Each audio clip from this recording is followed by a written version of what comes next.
Hi, I'm Chris James, and you're watching A Healthy Alternative. Today, I've got a very special treat for you. Today, Sasha is joining us. She is a wellness practitioner who has, I'm assuming, developed a love for what she does based on her personal uh, wellness journey, where she actually got cancer and is now cancer-free, and she teaches other people how to go through this process. So we're going to get into a little background about her story, her journey. How did all of this happen, and how did she end up where she is now as the tenacious butterfly she is? So stay tuned. This one's going to be amazing. That's coming up next. We're missing a piece of the puzzle. You start getting healthy and you just become a better person. We need to start focusing more on the individual.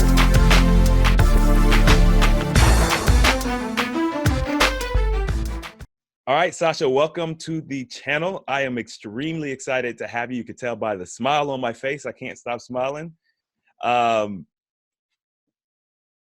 First of all, you reached out to me on Instagram. So this is our first time getting to interact. And I've already learned so much about you just in the few minutes that we've had to kind of talk.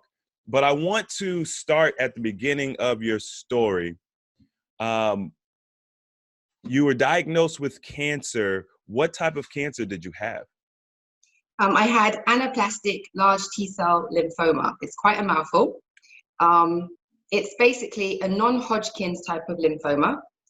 There are more than 60 different varieties of that. The one I had was a rare aggressive kind, and it also had ALK negative, which basically just means, in a nutshell, it had a different protein in it. So it was basically the worst prognosis of the type of lymphoma that I had. Wow.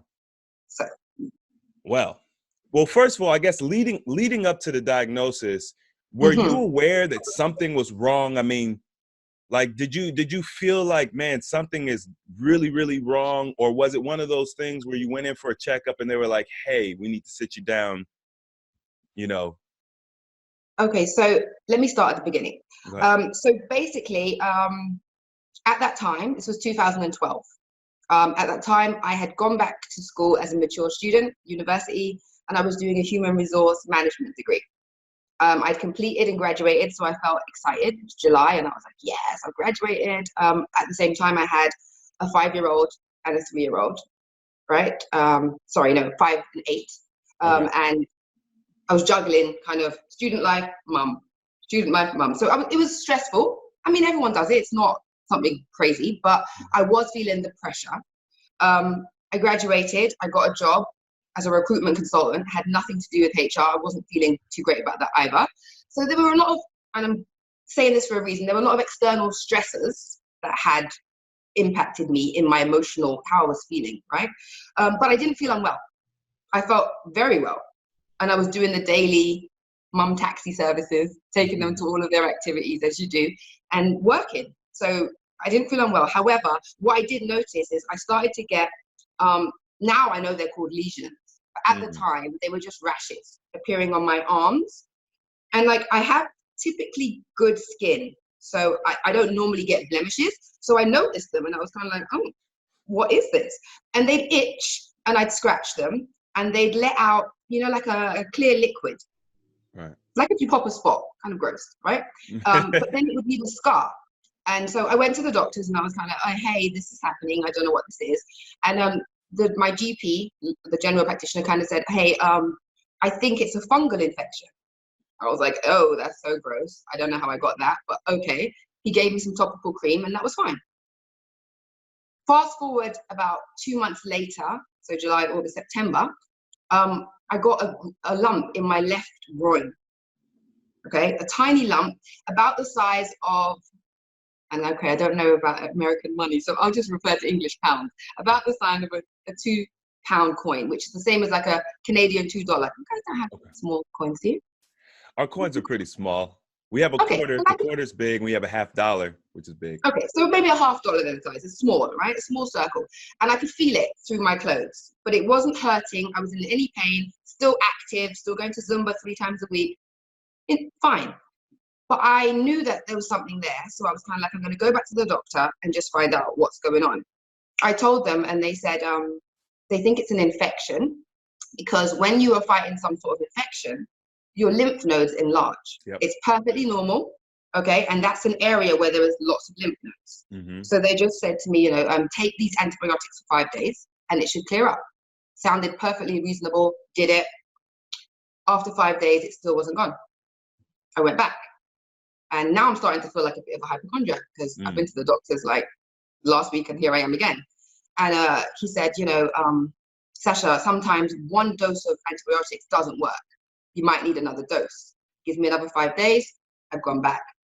So I left it a week after the second dose, because I thought I don't want to be crazy, Right. some sort of crazy person. But I could still feel it, and it was still there. And it was just odd to me. It just seemed odd. Like, where's this thing coming from? And why do I have this weird lump? And so it felt like it was enlarging. But then I was like, okay, maybe I am being, paranoid. So I went back and I said, listen, this thing seems to be getting bigger. And they said, oh, it could be a cyst. So what we'll do is we'll watch and wait. So I said, wait for what? What are we waiting for? And they said, well, we need to wait and see what it is. It could be just the infection still in your system and hasn't come out. I said, but I don't feel unwell.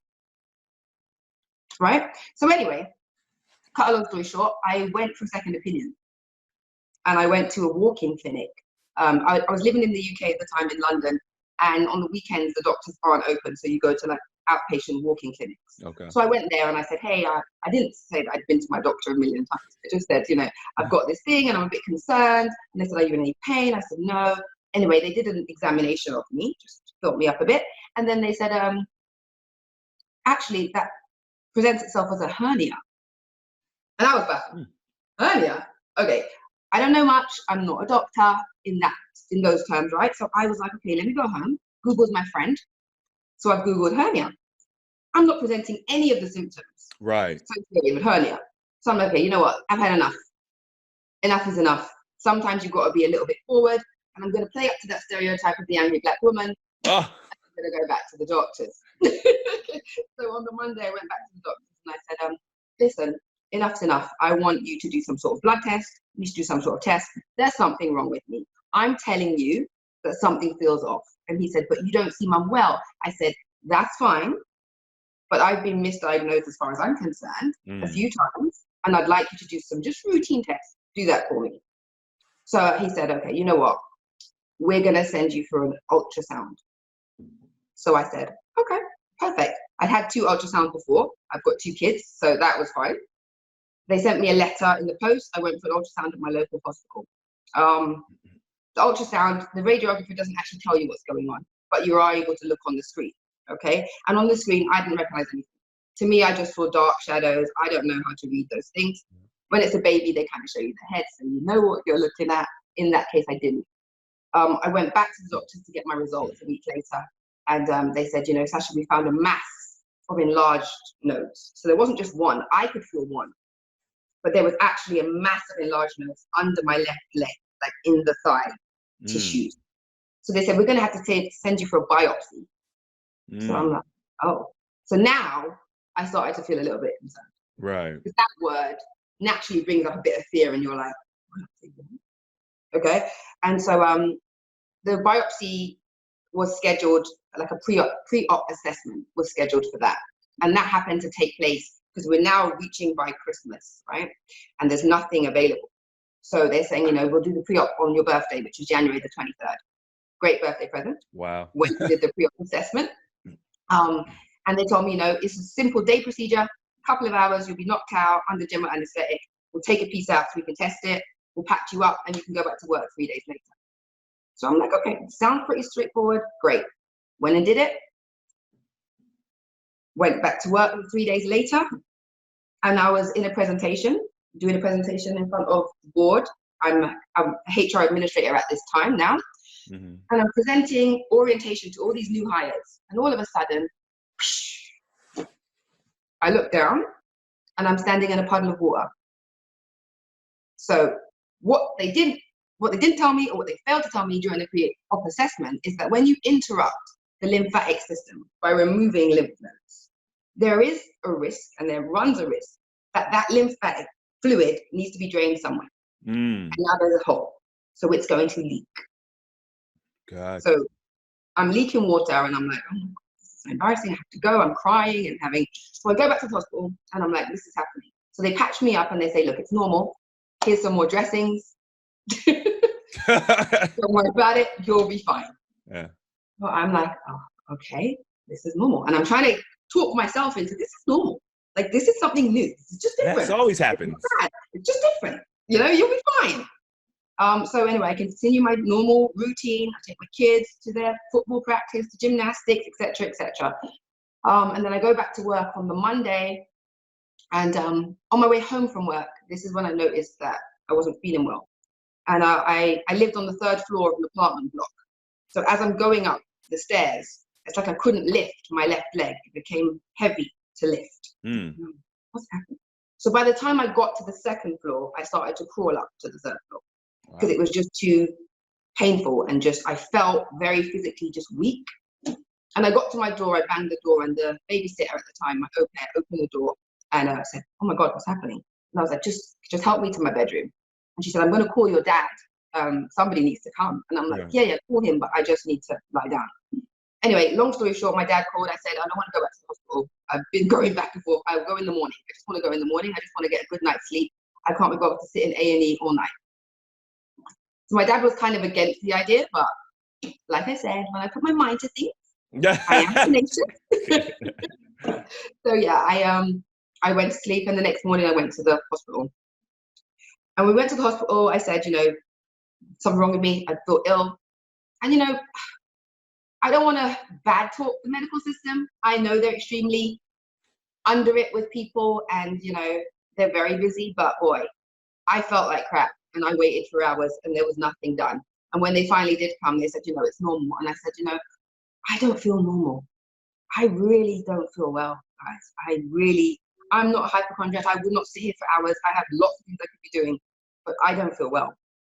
And the triage nurse was kind of like, you know, well, we'll try and get a doctor to come and see you, but, you know, you've had day surgery less than a week ago. It's normal that you're going to be going through these symptoms. You just need to, you know, bear with it. Right. Kind of like, no, I don't feel good.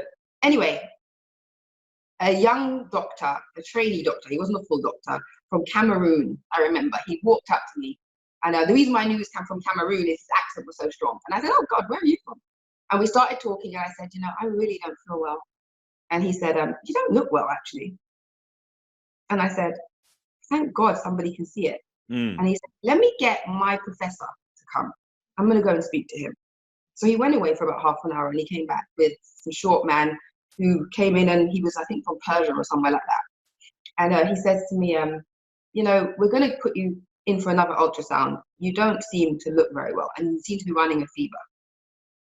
So they put me in for another ultrasound. And when I came out of the ultrasound, he said to me, you know, we're going to have to do emergency surgery right now because you have cellulitis, and it's spreading all down your left leg, which is poison of the tissue, basically. Wow. So from the entry wound where they'd taken the biopsy, because it had been leaking water for more than a week, it had now become infected and poisoned inside. Yeah. So they had to go in and do emergency surgery, open me up, clean it all out, and they weren't able to stitch it back. So what they said is now I'd be bedridden while it healed. Wow. And I had to go home and have a district nurse come out every day to change my dressing.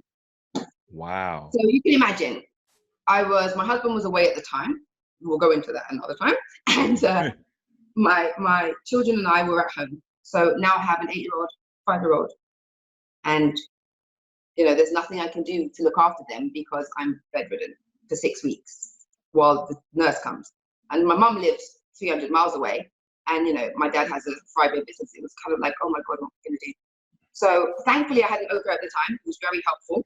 I had to pay her though, obviously, to come and help me. And it's like, I'm not working right now either because now I'm bedridden. So it's just like a catch-22. You can imagine this is the worst scenario, right? Or it got worse, but it felt like the worst scenario at the time. Right. Anyway, I got the results in March 2013. Okay. And this all started from July 2012.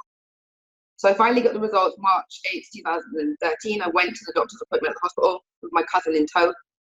And I'd said to them, okay, I'm ready.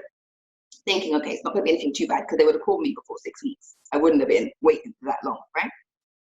And they say, okay, so I'm sorry to tell you, you have anaplastic large T-cell lymphoma, and you will receive more details in the mail in 2 weeks. So I automatically got up and said, thank you very much, and walked out and started walking down the hall. And at that time, he was my fiance at the time, he's now my husband. He calls me and I answered the phone because he knew I was going to this appointment.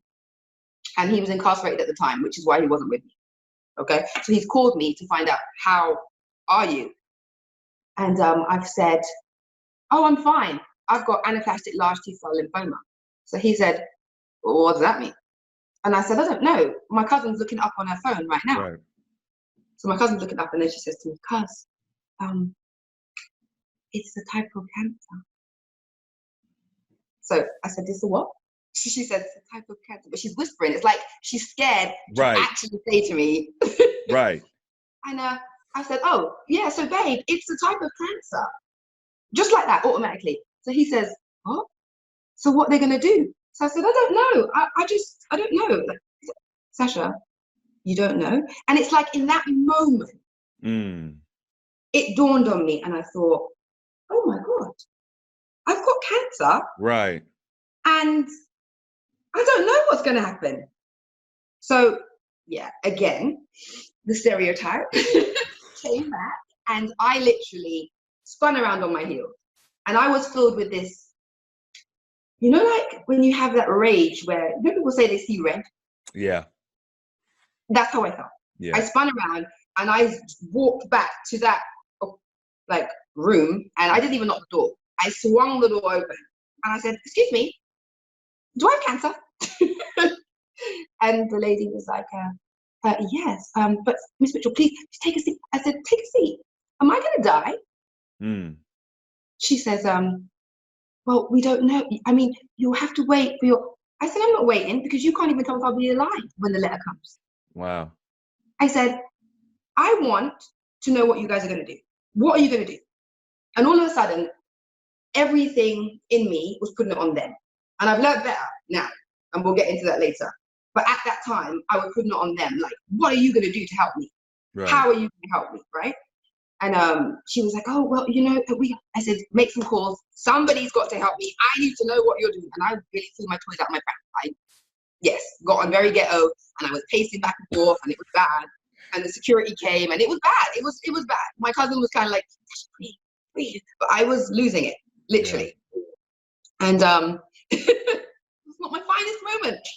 But I needed that because in that moment, they made a call and I was able to have an appointment for an oncologist 3 days later. So if I didn't behave in that way, right, who knows how long it would have taken, right? So there was justification in it. Anyway, after that, I'm going to fast forward a little bit, but I went to my GP and I said to them, yes, they scheduled me to have an appointment with this oncologist at my local hospital. I've had a bad experience. I've had cellulitis. Everything so far has not been positive. I really want to work with a hospital that I can have some faith in, right? Still putting my faith elsewhere, still putting the onus on everybody else. And I chose a hospital in London where I knew they did clinical trials. It's a renowned hospital for, it's got a whole big cancer center, right? So I said, I want to go there, refer me there. They said, but actually you live 25 miles away from there. I said, I don't care. I want the best chance. I need to live. Right? So they said, okay, we will do that. So I was transferred there. 2 weeks later, I went for an appointment there. And I started a protocol of chemotherapy. It's called CHOP chemotherapy. It's normally the first line of defense for chemotherapy they throw at all lymphomas and leukemias. Okay? I did that protocol for 6 cycles. So from the July of 2013 up until, sorry, that's not true. From the April of 2013 up until July 2013. That was chemotherapy. I lost my hair within 21 days. I lost my eyebrows, my eyelashes, but I did feel not as bad as a lot of people report feeling. Okay. And that is because at the time, I made it my mission to kind of learn about nutrition. So I started to make green smoothies, and I started to really up my water intake to flush. I was doing regular, well, I say daily, every other day, enemas with water, right? I was doing things to modify some of the really gross symptoms that you get with chemotherapy. So for those 6 cycles, I did pretty well. I kind of decided I was going to make it a style. I didn't tell many people, apart from close family and friends. And I bought really cool African earrings and kind of was a Nubian queen, right? So yeah, it was a style. People who didn't know me didn't know. Okay. However, I went into remission. They call it remission, and they said I'm cancer free, and that lasted for 6 weeks. And it came back again, just in time for my children starting school in September. So we had a lovely summer of mommy being cancer free. We celebrated that, and as soon as they started school, cancer came back. And this time when it came back intense. I was in pain. It wasn't the same as, oh, I've got a lump in my groin, but I feel pretty okay. This time it came back in my groin and it hurt. And it was very, very large. I felt like I had a penis in my trousers. Wow. So remember I said it started off like $1. Right. So that's the significance of the difference, okay? So I went back to the hospital because we were doing checkups, and obviously they realized, hey, it's back. You are back into, full-blown cancer, and it's more intense than it was. So now we're going to throw something else at you. And now they've said we're going to use targeted therapy. So it's still a chemotherapy, but it's the second line of chemotherapy now, right? And it was called rituximab vedotin. And it doesn't have as the same effects. However, they still have bad side effects. Right. And I tried again to mitigate those side effects with nutrition and, enemas and all the other things that I did the first time. However, it wasn't as successful the second time. I was feeling more sick because my body was really being broken down slowly, right? Anyway, at the end of that, they said, the only way to stop such a rare aggressive form of lymphoma, we're going to have to give you a stem cell transplant. And what that entails is basically using your own healthy cells, putting them through a machine where they harvest them and then implant them back in. So I'm like, okay, let's do that. So we go through the whole process as a preparation period, and I'm going through the preparation, and I'm going to hospital to have the preparation. And when I go back for the preparation, this is when they're like, uh-oh, we can see that the cancer's like, it's metastasizing over to the other side. So it's kind of traveling around. So they're like, it won't work. It won't work. You're too far gone. There's no way we can do this using your own cells. Your own cells are too damaged. It's not going to happen. The only way for you to get through this now, and we're being honest with you, Sasha, because of the rapid speed of this, is to get a donor transplant. So I'm like, okay, all right, let's do that. In my mind, it's a no-brainer. Let's do it. Right. Because I'm still putting onus on them. You guys got to fix me. Yes, let's do it. So they said, okay, unfortunately, you're a black person, and black people don't often donate stem cells. That's true. So I'm like, yeah, true. I didn't know about this before. So I never heard okay, of it. fine, right? I can get it. I understand. They said, so the likelihood of you finding a match is very slim. So I'm like, oh. So that was kind of like the first moment where I actually thought about my life in the sense of, whoa, okay, this is really, really serious. So I spoke to my family and friends, and it's a hard conversation.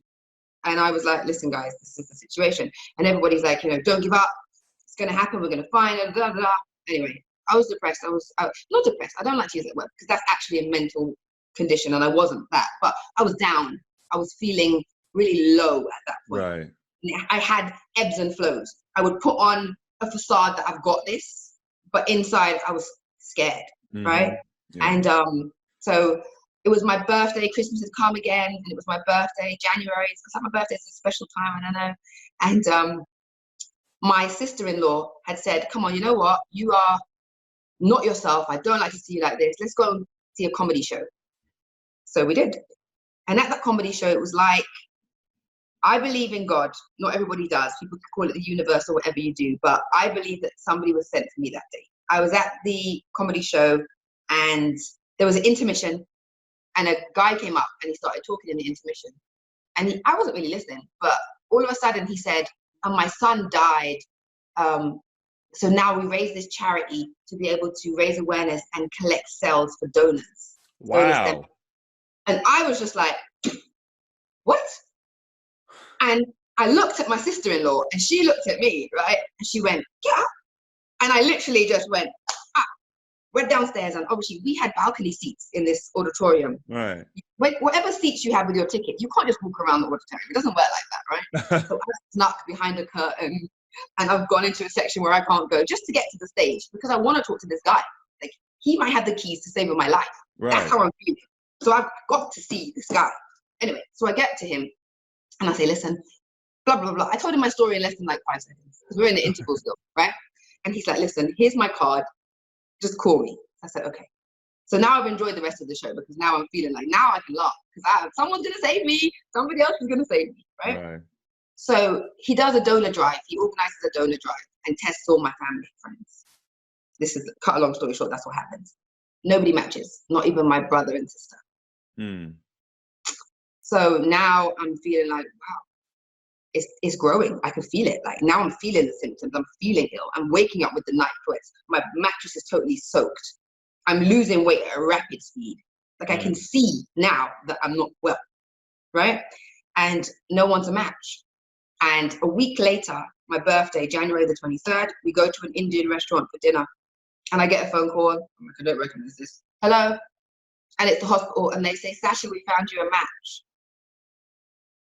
And I'm like, the best birthday present ever! You know, I'm thrilled. And so, yeah, February the 4th, I go there and we're talking about preparing me for this stem cell transplant. And the 17th of February, we started this intense, it's called high dosage chemotherapy, where they wipe your immune system totally, like a baby. Wow. Right? 10 days of intense high dosage chemotherapy. And they keep you there and they're just laying it into you, just chemotherapy, to the point where they actually make you suck on lollipops because it burns the inside of your mouth. That's the intensity of the chemotherapy, right? And remember, this time I'm still thinking they're going to save me. I'm thinking this is going to save me. Absolutely. I'm doing all of this, even though logically when you hear it now, it makes no sense. But at that time, they're going to save me. So I'm doing all of this. And cut a long story short, the first 100 days after the chemotherapy were the worst, absolute worst. My body was destroyed. I had no immunity. Bleeding from the front and back, diarrhea, vomiting. They wouldn't let me use my enema bag. Like it was just like I wasn't allowed fruit because of the germs on the fruit. Like everything I wanted to do to help myself was working against what they needed the transplant to do, so I couldn't do it. So it was just like all of a sudden I felt the full hit of chemotherapy, even though I'd been doing it for over a year before that. I had never felt it because I was mitigating it with other things. Now I felt the weight of it, and it really took a toll on me. And I was in hospital for 6 months on and off.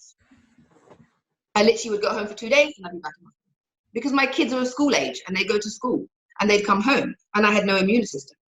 So they'd breathe on me and I'd be ill. Somebody would walk in the room and I'd be ill. Right. It got to the point where I didn't have visitors because it just didn't make sense. And even when my children visited me on Mother's Day, they had to wear masks and gloves and aprons to even be able to come and give me a Mother's Day card. Wow. It was that intense, right? So 6 months following the transplant, I'd managed to go home to attend my grandfather's MBE award. So the Queen gave him an award for his contribution to the country since coming there in the 1950s from Jamaica. And it was a big deal for our family. We were so proud. You know, like, it's like, wow, you made such a difference. So I had already put my mind on, I want to be home for that. I don't want to miss that moment. And the doctors were like, Sasha, you're not well enough. You cannot. And I begged and I cried and I pleaded and I said, you know what, I'll discharge myself, I don't care, and all of this madness. And they said, you know what, the only way we'll let you out is if we let you out for no more than 8 hours. And you have to wear your medication on your back, strapped into your PICC line, and it has to be going constantly even while you're out. Wow. And so my dad agreed to take me under those conditions, and I went. So I couldn't enjoy myself the way I would have liked to because I really was attached to medication. But I was there to see my granddad get his award, and it meant a lot to me. And at that event, I met a gentleman, and this is why I'm telling you the story. And his name is Mr. Denton. I met him, and I'll call his name because it's significant. Mm-hmm. He came up to me and said to me, I can help you. And at this point, I told you I'd put my faith in so many doctors, right, in the man who could find me a donor, in just everyone but myself. And I was just kind of like, yeah, because at this point I felt the worst I'd ever felt in my life. And I knew that I was going. I could feel it. There's a feeling you feel when you know that you're progressively getting worse every single day. And I was wearing adult diapers at this point. I couldn't do anything. And so he said, I can help you. And I just thought, yeah. Anyway, so my mum and dad were watching me the whole night because I wasn't supposed to be out of hospital, right? So my dad rushes over because this man's talking to me. And my dad said, is everything okay? And I said, yeah, he said he can help me, Dad. You speak to him. So my dad did, and I just ignored and carried on talking to my cousins. Going on from that fact, in the August, this was in July, in the August of that year, I went for my routine PET scan following the transplant. So that was the 6-month PET scan where they tell you how the transplants worked. Right. And they said to me, Sasha, we're really sorry, but you have secondary disease. So I'm like, what? What does that mean? And they said, it's metastasized. What does that mean? Can you just explain it to me in stupid terms? Because I don't understand, right? And they said, well, initially we brought you in to treat you in the groin. I said, yeah. They said, and as you know, it's a rare and aggressive kind, so it traveled. I said, yes. They said, and after the transplant, you signed the waiver, and we did explain that, there is the odd incident where the amount of chemotherapy that you have may give you more cancer. I said, sorry? Where did I sign that? Right. And then they pull out a yellow piece of paper that I had signed. In the fine print, at the bottom of the page, it does say, secondary disease can occur as a result of chemotherapy.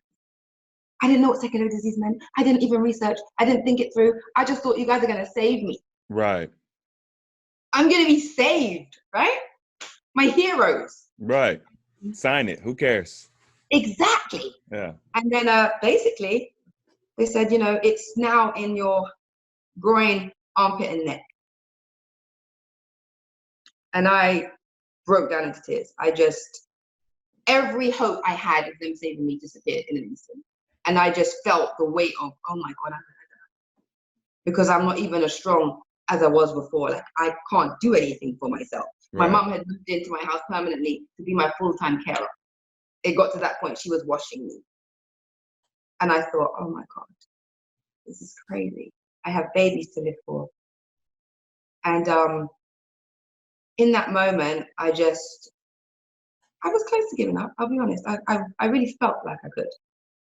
And I called my dad while I was in with the oncologist, the professor. And I just handed her the phone. I said, you tell him what you just told me. Because I couldn't even think of explaining that to my parents. Right. And because my dad had been throughout all of it with me, she spoke to him and she told him. And he obviously must have said whatever he said to her. And she said, thank you. And he passed the phone back to me and he said, and it's poignant because it sticks with me. He said, Sasha, men do not, and he means men as in mankind. Right. Men do not determine your fate. They are just like you and I. They go to school and they learn. And then they put into practice what they've learned. You cannot put all of your faith into somebody healing you. If you're going to start doing that, you should probably start with yourself. And he said, we met that man at your granddad's event. Why don't we go and see him? He deals in blood. He's a nutritional microscopist, and he looks at the terrain, your body inside, and tells you what's going on. And I said, you know what, Dad, I got nothing to lose at this point. And the oncologist provided me with a pamphlet of palliative care. And that's when I knew that, okay, we're at that point. Make yourself comfortable. She said, we'll give you drugs to make you comfortable. But at this point in time, your body has had so much chemotherapy and it hasn't recovered from that. Right. There is no way we could even consider giving you anything else. Right. At this time. We can watch and wait and see if you get stronger. And then we can look up, what we could do. But at this point, you're stage 4.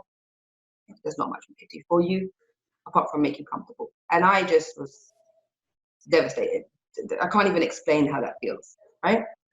And my dad booked the appointment. I went to see the nutritionist, the nutrition microscopist, and he basically took a bit of my blood, put it on a slide, and put it up on a screen. I didn't know what I was looking for. I looked at this and I'm like, okay, what is it?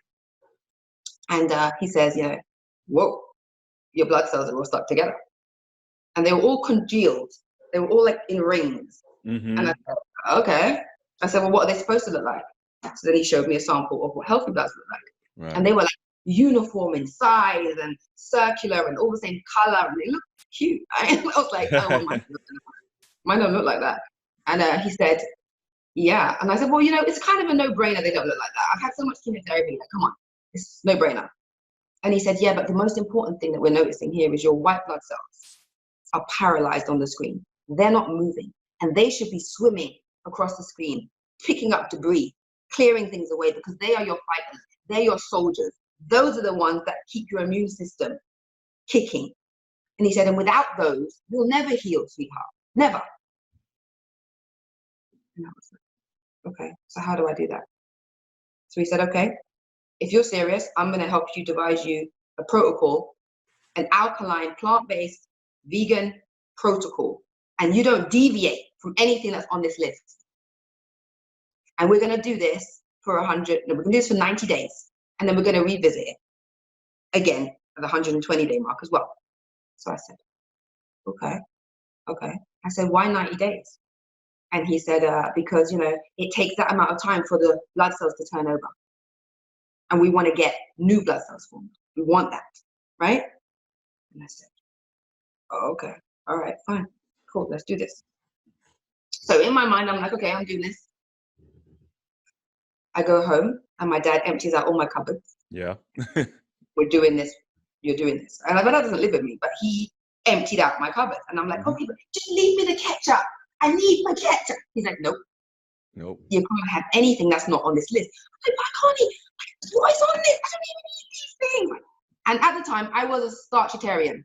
I didn't eat meat, but I did eat bread, cakes, cookies, donuts. Yeah. That was my staple. Rice, pasta, You get maybe some sweet corn on the plate or some broccoli. Wow. That was about it, right? Yeah. Wow. So I couldn't claim to be a vegetarian because everything was starch. And okay, I did eat tuna, canned tuna, yes, I did. Okay. Wow. And I ate a lot of cheese. Oh God, I love dairy. Dairy, ice cream, cheese, oh my God, all about it. So that was the staple of my life. That was how I ate. And I thought I was healthy. I thought that was healthy because I didn't eat red meat or chicken. So I was like, well, I'm healthy. I'm a vegetarian. Yeah, right. But that was my claim to fame.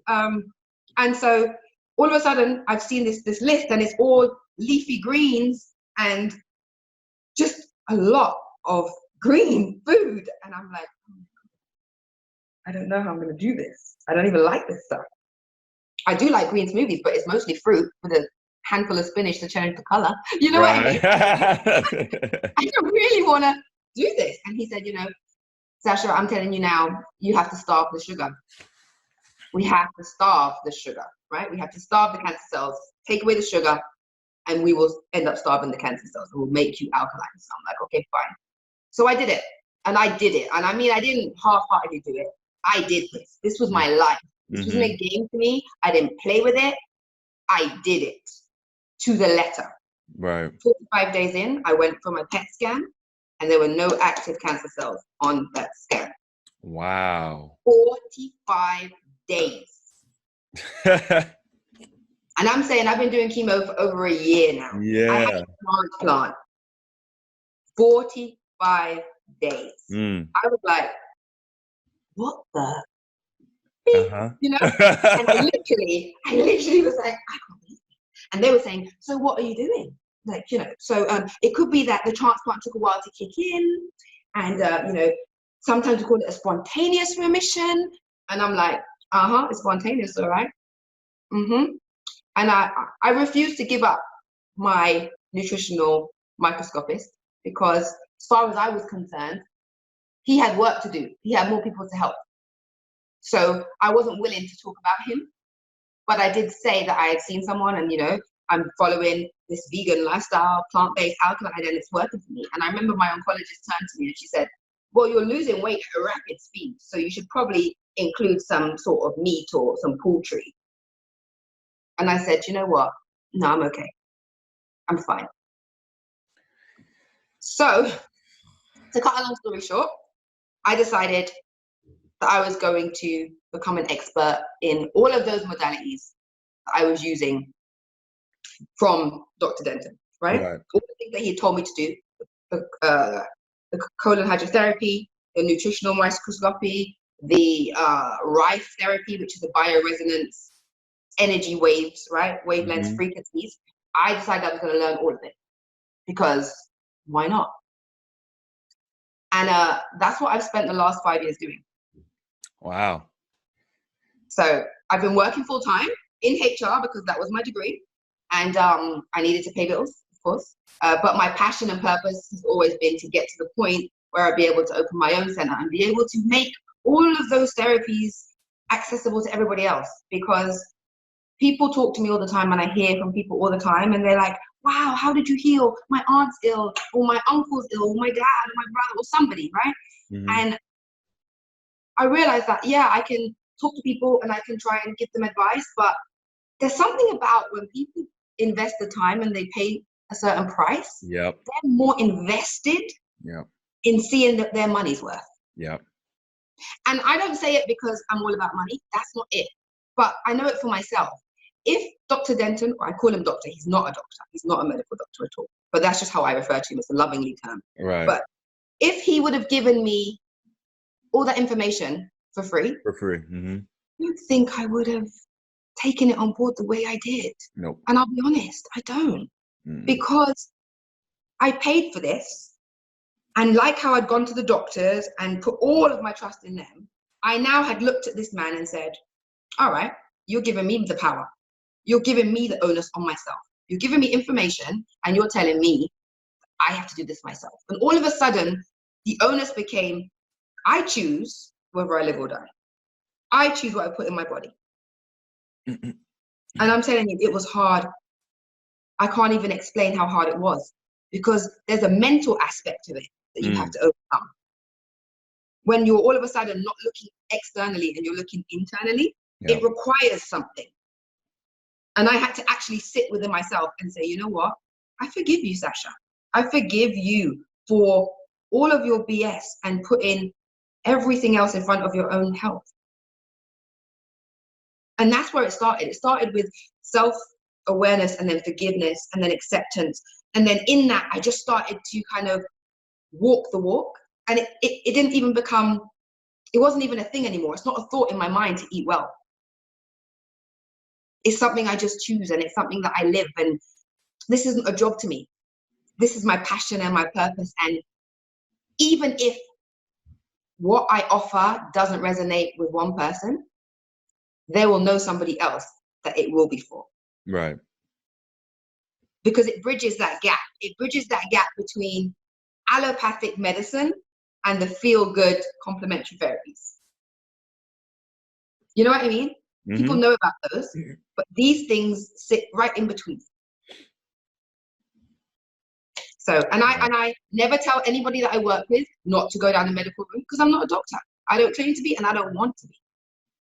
But what I do say is it can never hurt to eat nutritious, alkaline food that will support the cell, you know, reabsorption of nutrients and cell growth and promotion of healthy cells. How can that hurt?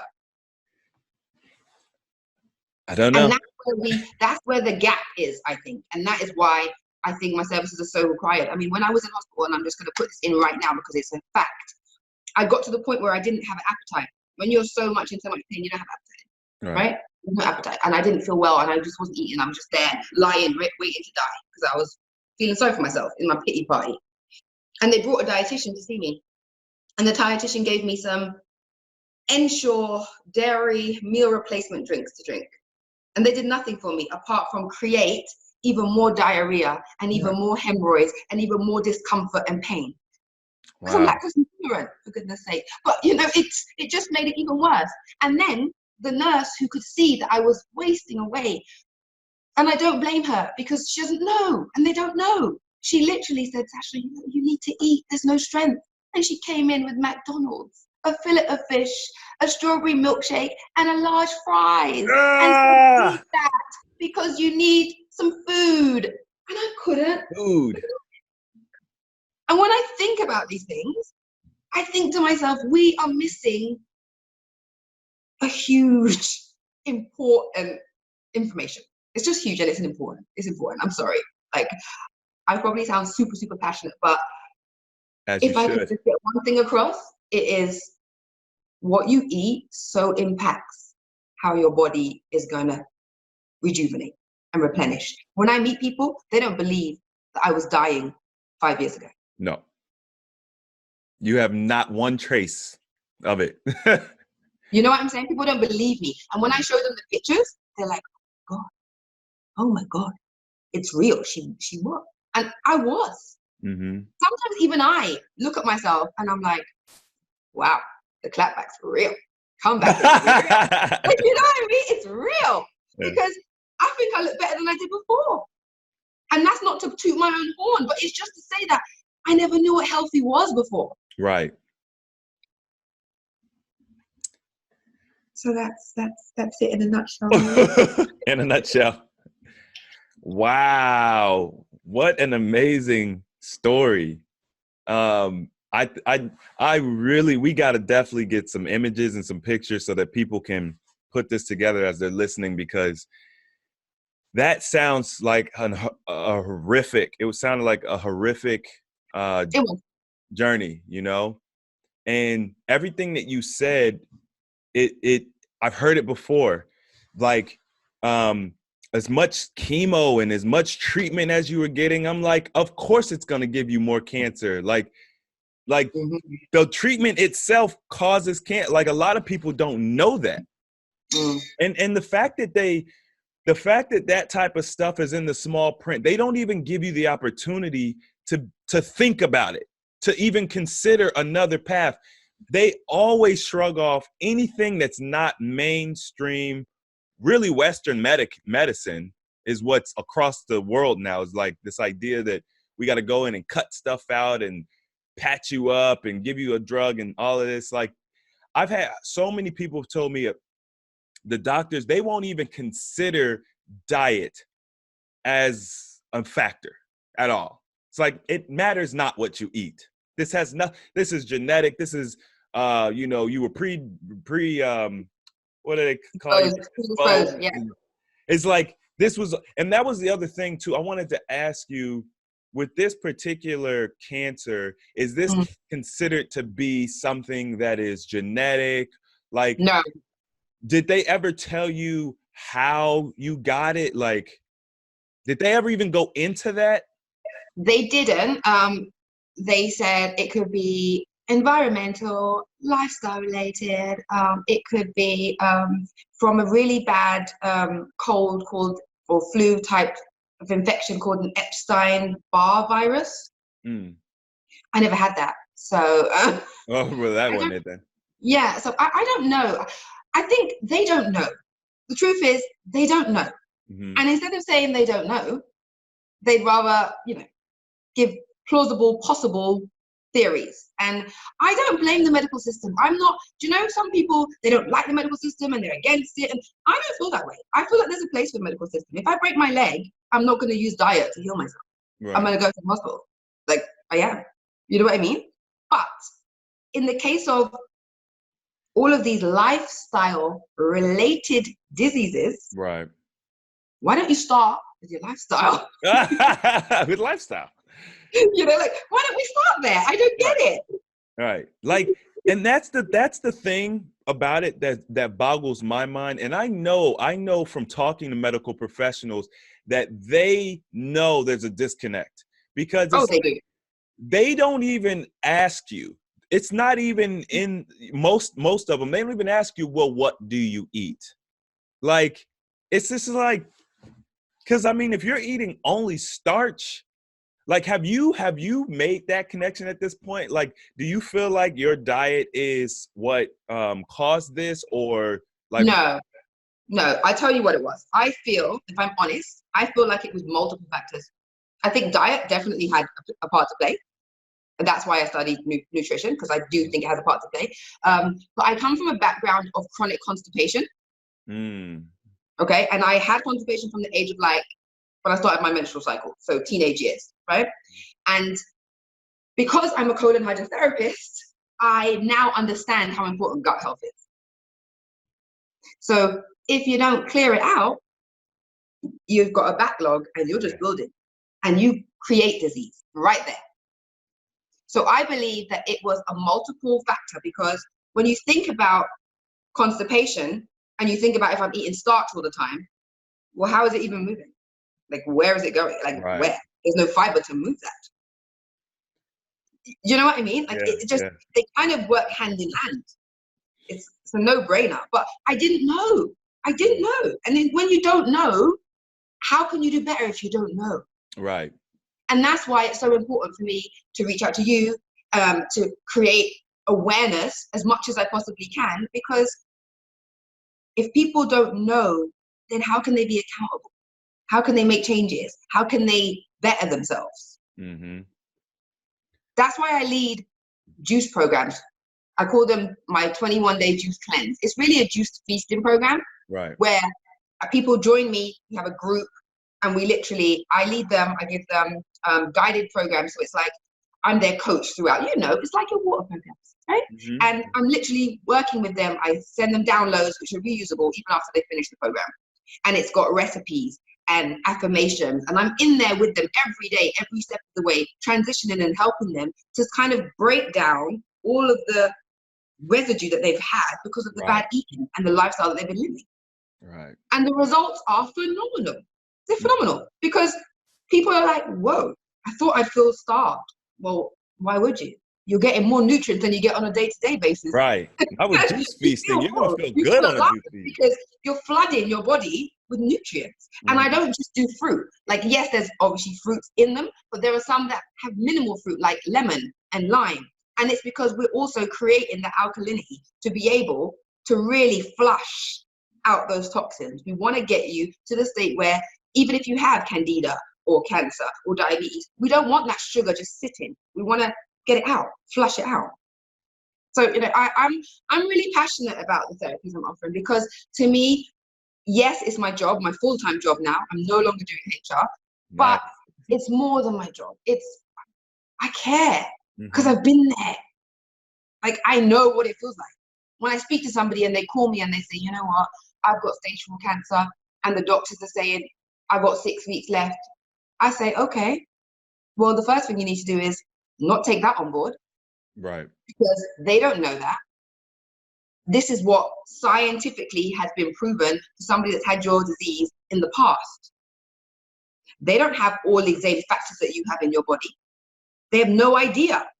So what we want to do right now is start you thinking that you want to live. Right. And start acting like you want to live. Yep. Okay, so for somebody that wants to live, what's the first thing you're going to do? Do everything it takes? Okay, cool. So let's design a protocol to get you on that path, to do everything it takes. And, you know, I'm not God. I can't make people live. I don't do those things. But what I can do is give you information that I know works for me, and support you along the way as you step on your own journey. Because, like I said, it's everyone's individual journey, and only you can take the steps to do what you need to do. 100%. And that's it. Yeah. I love the passion. I love the fact that you've come full circle, and now you're giving the same life-giving information that was given to you. It's like the whole idea of each one teach one. It's like, Yeah. if you have cancer, you've been there, and someone gave you that olive branch and they were like, you can live here, try it, and it works for you, why not go and share that? And now you've turned that into a way to support yourself so that you could do it full time. And you are so right about people charging people, because when I very first started a healthy alternative, I started learning these things. I was like, okay, I want to give this away for free. I want everybody to have access to it. I want to help as many people as possible. And I started with my family, and we sat them down and we talked about my brother John's situation. He was pre-diabetic, had impotency. I mean, just a laundry I list. watched everything. Oh, I okay. watched Stephen, I watched John. I was all about it. And so it was really heartbreaking that virtually, I say virtually because Siobhan picked up on it. Siobhan picked up on it, and my mom a little bit, enough to save her from something. Nice. And that was pretty much it out of my family. And I was blown away. So then I go on YouTube. I'm like, well, if my family won't listen, there are people out there that will. And I started doing free consultations. So like the work that you're doing, where you're kind of, working with people on a daily basis, I would do that for free as much as I could. Yeah. And people would take all the information and you talk to them for a week or so, and then they just disappear and you never hear from them again. And I've experienced that. And that's why I limit myself on my website. If you go there, it's www.tenaciousbutterfly.com. You can click the link. It's a 20-minute free consultation. I do that because I still want to give. Right? But in that 20-minute consultation, you're going to explain to me where you are and what you want. And then I'm going to devise a protocol. I'm going to send that out to you. And you're going to let me know whether or not you want to work with me. I'm not going to give you all of the information and then it sits somewhere and doesn't do anything with it. It doesn't make sense. It's not logical. Like, I want to help you, but I also want you to want to help yourself. Right. Because it's frustrating otherwise. It's so sad, and it gets me down. And my husband will be like, why are you taking it on like that? But I'm like, because I've been there. Right. And I know it. I feel it. That's the thing. And that is actually, I had to learn to, I took it on too. And also what I think a lot of people don't realize, for people in our position, it's like when we're giving of ourselves, we do need something back. Even if I give you information for free, like I'm giving you energy, that like the passion that goes into making this video and everything, that's energy. And when you don't get anything back, you become drained eventually. It's true. So we have to create balance for ourselves. So as much as you want to heal, we want to see you heal, and we want to hear. 100%. It's so amazing, especially this past week. For some reason, this past week, I've been getting testimonial after testimonial, people messaging me, writing me, emailing me, Chris, you helped me, da-da-da-da-da, I was sick, I was this, I was that, I lost this much weight. And it's like, oh my God, this is what I've been waiting for, because I was just like, I'm doing I'm sowing these seeds. And I'm like, I can't wait for the day when people are like hitting me up on a daily basis, like, Chris, the information, the videos, the interviews have helped me, and this is where I'm at. And I'm like, it's just been great this past week, especially. So. But I love what you're doing. And that's why I reached out to you. I'll be honest with you. I mean, I watch a lot of YouTube, and maybe too much sometimes, but I do. And I watch a lot of people, and I love content. I do love to, mainly on health and wellness, because that's my passion, right? So I'll maybe sometimes disagree with some of the information from some people, and I'll be like, oh, well, that's not what I read, and that's not what I know it to be true. But I like to have that healthy debate, with other people and what they're doing. And I do love what you're doing, because you stick to the facts of it's water. How could you go wrong? Right. Like, how? Yeah. How do you go wrong? And that's why a lot of people say to me, oh, do you put this and that in your water for colon hydrotherapy? And I say, you know what, by request, I'll do organic coffee enebas or implants, and I'll do, by request, wheatgrass implants. But mainly, I do carbon filtered water, because you can't go wrong with water. It's the most natural thing, and we're just flushing you. And that's what we're made out of. Exactly. You And know? the thing is, people say, oh my God, but it's starvation when you do like these juice fasts. And I do water fasts too, because I like them. I like how I feel. My brain works. I can actually think. Right. And my husband thinks I'm nicer to him as well. So that also helps, you know. So I do these things on a regular basis because I like how I feel, and because I always want to take my health to the next level. I want to be that 75-year-old woman where people are like, what? You're 75? Yes, baby, I'm 75. You know, and it's not for just aesthetics. Yeah. It's inside. I want to have that energy that I can run around when I have grandkids and really run around. Yeah, for real. You know, it's important. It's super important. The quality of life as you get quote unquote older is everything. Because people always say, Chris, you know, why do you want to live so long? You know, who wants to be all hunched over and decrepit and can't remember things and can't take care of yourself and be 100+ years old? I'm like, that's not my 100. You don't have to be. You know, you don't have to be like that. You see my granddad who got the MBE, the one I was telling you about earlier, he is going to be 100 next year. And he still travels. He flies to Canada to visit me. He's in Jamaica right now, living his best life. See? Like, he flies all over the place. And he's still got all his faculties. Mm-hmm. He still has a charity that he runs once a week. Nice. For people younger than himself. Right. It's incredible. And I look at him, and okay, he doesn't eat like me.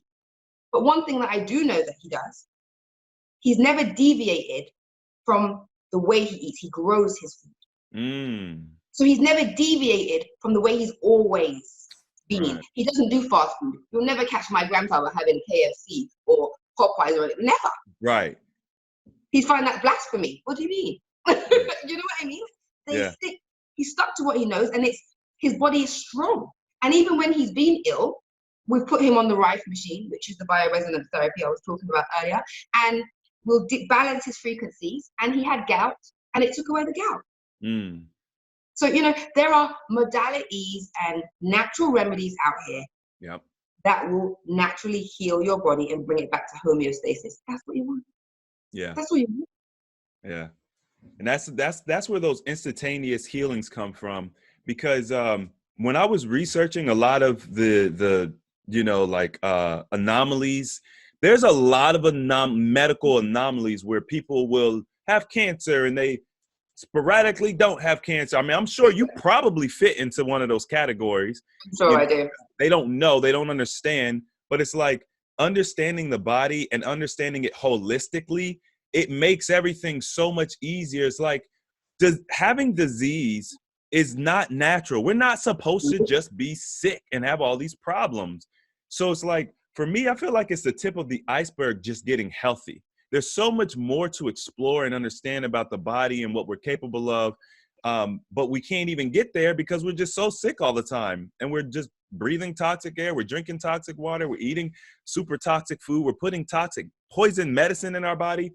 But yeah, so I wanted to ask you, through this whole process, what was it like for your fiance? And then as he transitioned into your, you know, being your husband, you know, what was it like from his perspective? Was he supportive? You know, like how did he feel when you went from the mainstream medicine to the kind of like homeopathic or naturopathics guy? Okay, so the thing is, he was incarcerated at the time, as I mentioned earlier. Oh, so it was time. for the whole time. Oh. So initially he was incarcerated, and then I got cancer 2 years after that, right? So then obviously I told him, and I went to see him, and I was bald, and it was a very different look, and I was very nervous to think, right, if I'm attractive now, you know, got no eyebrows, no eyelashes, no hair. Right. Whoa. But he still showed me love, and we have 2 kids. We've been together since I can remember. So, you know, he was very supportive. He was very worried because I can't imagine how that must feel to not be able to be there and know that all of that is happening. Yeah.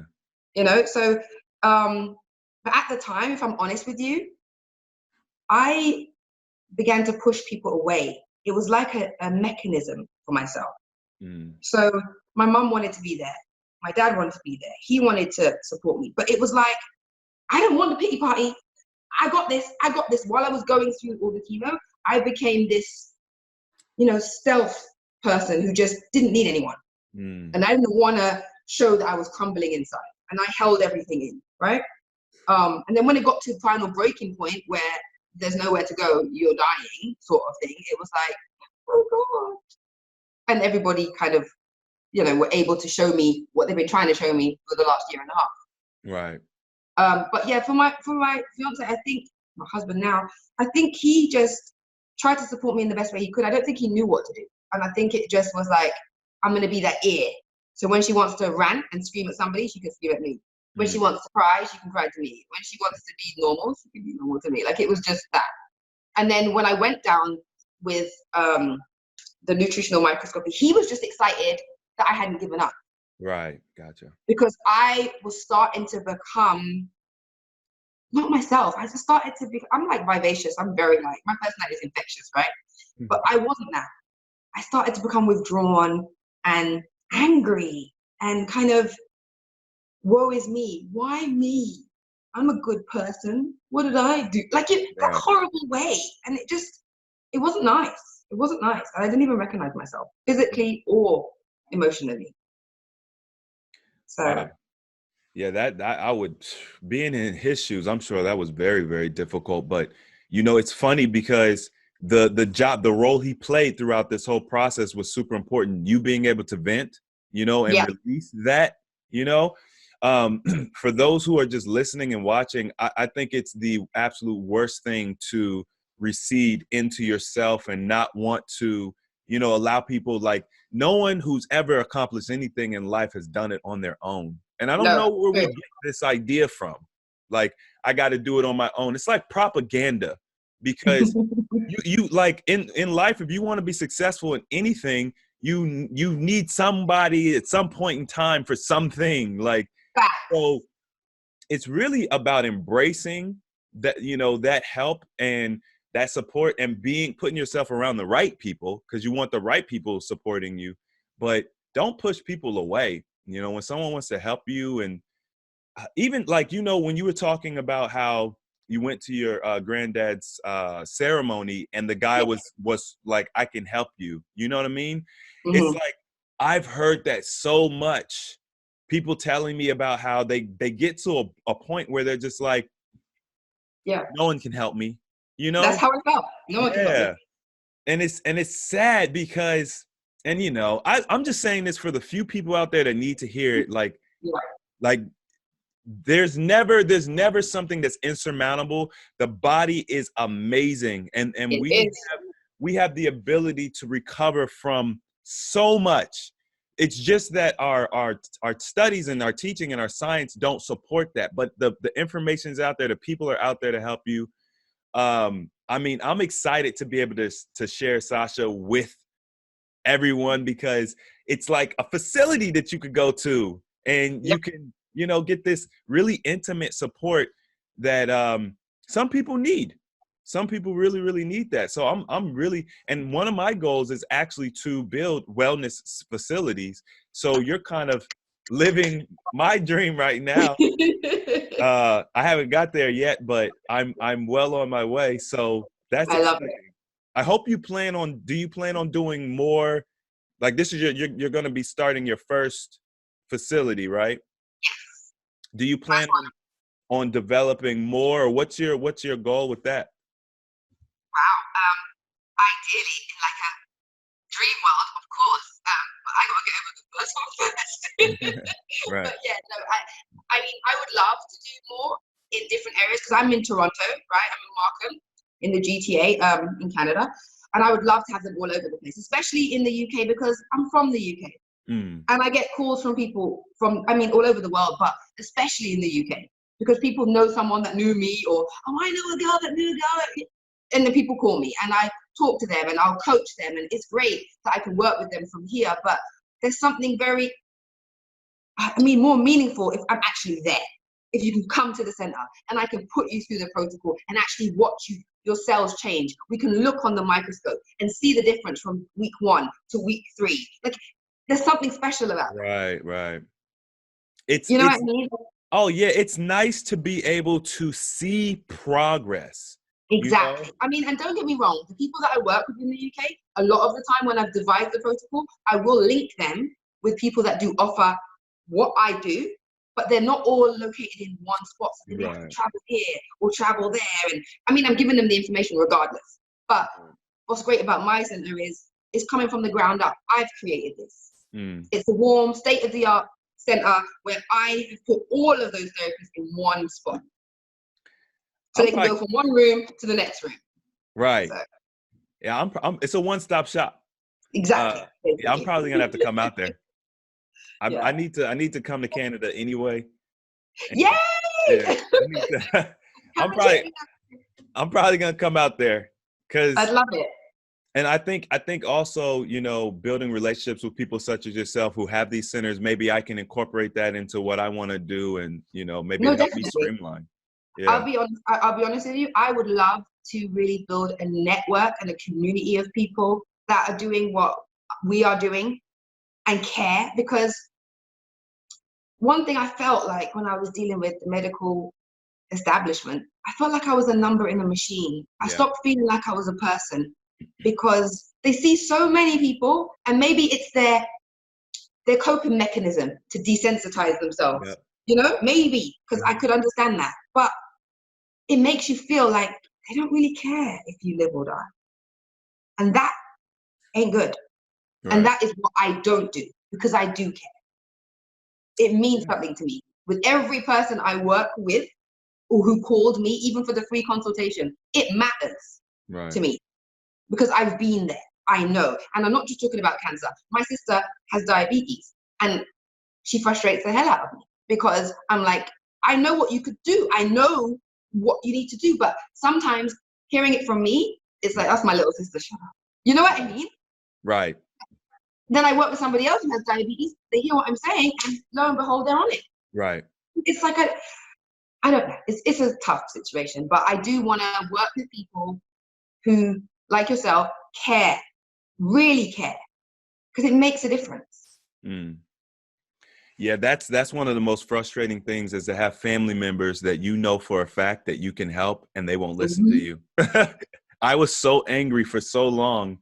And John helped me to kind of understand and get past it, because every, I mean, you go through someone's family, pretty much everybody's got something wrong with them. Exactly. And you know, the ones that are kind of life altering, you're like, I really want to help you, you know, and they're like, you're my son, or you're my nephew, or you're my cousin, or you're my brother, and you're not a doctor and you don't know what you're talking about.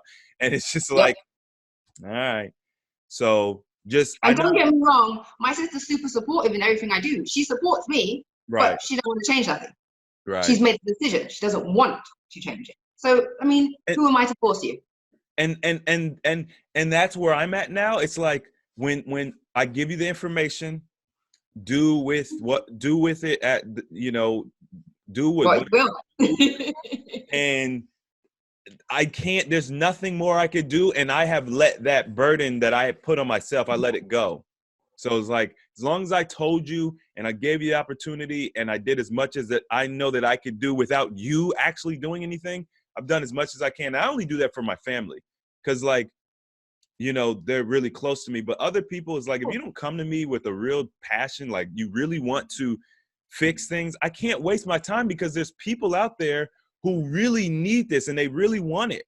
And so I want to focus on those people, you know, and it's like, I'm only one person. You're only one person. We try to help as many people as we can. But I would rather put my energy with someone who's like, yeah, I'm ready. Let's do this. It's not going away until people start to take control. We have to take control of our own health. We can't put it in somebody else's hands. And I learned that first. I know that now. Right. And that's the key. So you mentioned that you wanted to do something special for the grand opening of your center. Go ahead and explain what you got. Okay, so like I mentioned earlier, my center is opening in January 2020. I'm super, super pumped and excited about it.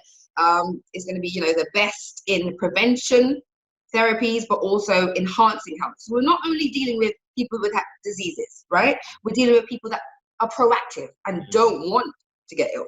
I don't want to just single those people out. Like, if you don't have to wait till you got disease to come, you can come beforehand and just be proactive and, you know, look about your health. So the giveaway is I'm running a 21-day juice cleanse program. It's a juice feasting program that I run seasonally. Okay, the next one starts on January the 1st, 2020. And I would like to give away 3 free, totally free memberships to it. All you have to do is go over to my @Tenacious Butterfly Instagram page, subscribe, that's all. And then we've created a new Instagram page for Alkaline Wellness Center. It's all one word, so @Alkaline Wellness Center, center ending with an RE, right? Okay. And go and subscribe there. Subscribe to both of those, and then on Boxing Day, December the 26th, I will pick 3 random winners, and yeah, you will be installed into the group coaching program, and you'll receive all of the material. And typically, the program goes for $200 per person, so you know, That's a it's nice free of value. charge to people that go ahead and do that. That's a nice value. So I'm gonna leave the links for we're gonna make this so easy that Thank you.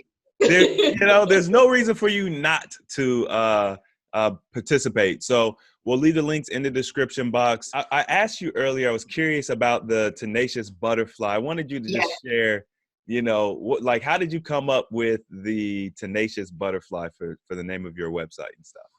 Okay, so I don't know, from hearing me talk today, I wonder if you can tell that I'm quite tenacious in my attitude of when I want something, I'm making it happen.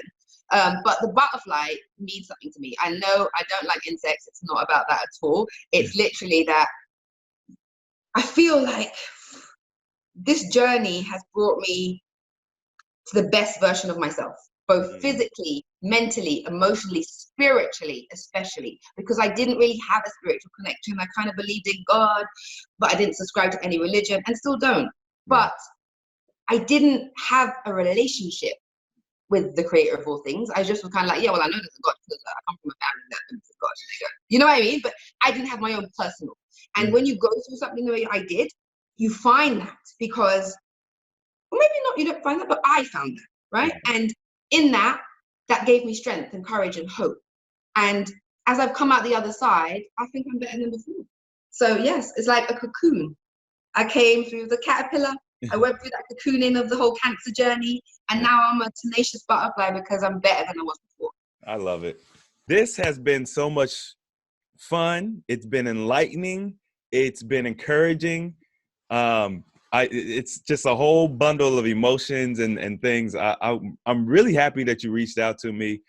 I really look forward to working with you in the future. We'll figure something out. Whatever that might be.